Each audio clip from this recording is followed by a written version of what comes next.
गोटे गाँव हरि और रवि दुई सांग रहुथिले। हरि जणे भल परिश्रमी चाषी थिला, किंतु रवि ताहार बिल्कुल विपरीत थिला। से संपूर्ण रूप से कर्मठु अलसुआ थिला। रवि सबुबेले घरे सोई रहुथिला, किंतु हरि सबु प्रकार काम करे एवं खुशी रे निज परिवार पोषे।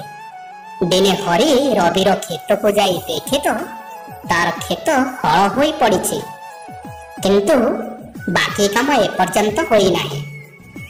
तेणु से रवि को सूचित करिबा पई ता घरे जाई पहुंचिला और ताको कहिला, हे सांग, मो सहित आस, कृषि कार्य करिबार ये ठीक समय, आस हल जोचिबा। अलसुआ रवि बड़ कष्टरे उठिला और कहिबाकू लागिला, हे सांग, मो देह बहुत खराब अछि, मु जररे पड़िछि, तो मो खेत हल जोची पारिबु कि?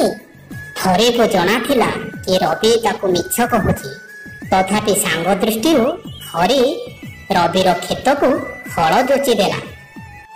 परदिन हरि खेत को जाउथिबा रास्ता रे रवि को देखिला।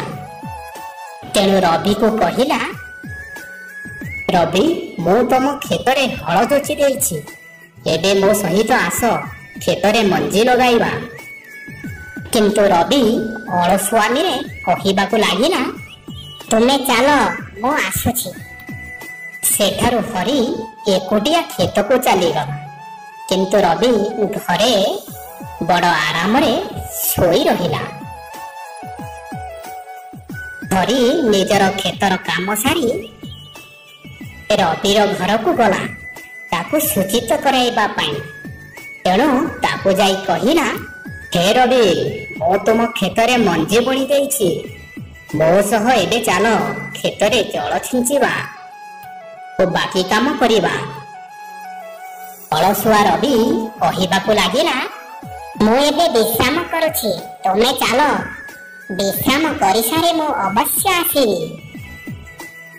एबे मध्य हरि जानिथिला कि रवि मिछ कहूछि, तेणु से निज खेतर पानी को रवि खेत को छाड़ी देला।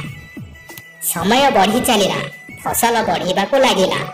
तेणु हरि निजर मित्र रवि पाखकू गला एवं ताको कहिला, हे रवि, तो मोर सबठु भल बंधु, तेणु मु तोर सबु काम सारी देइछि। ए फसल अमल करिबा समय आसीगलानी।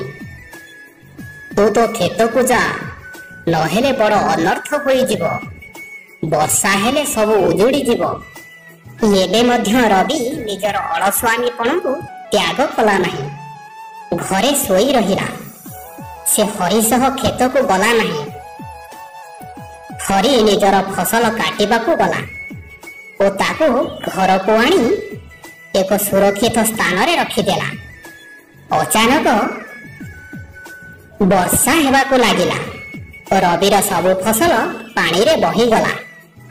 एबे रवि दुख मनरे कांदी कांदी फसल पछरे दौड़ीबाकू लागिला, किंतु ता आखि आगरे सबु फसल पानी रे बहीगला।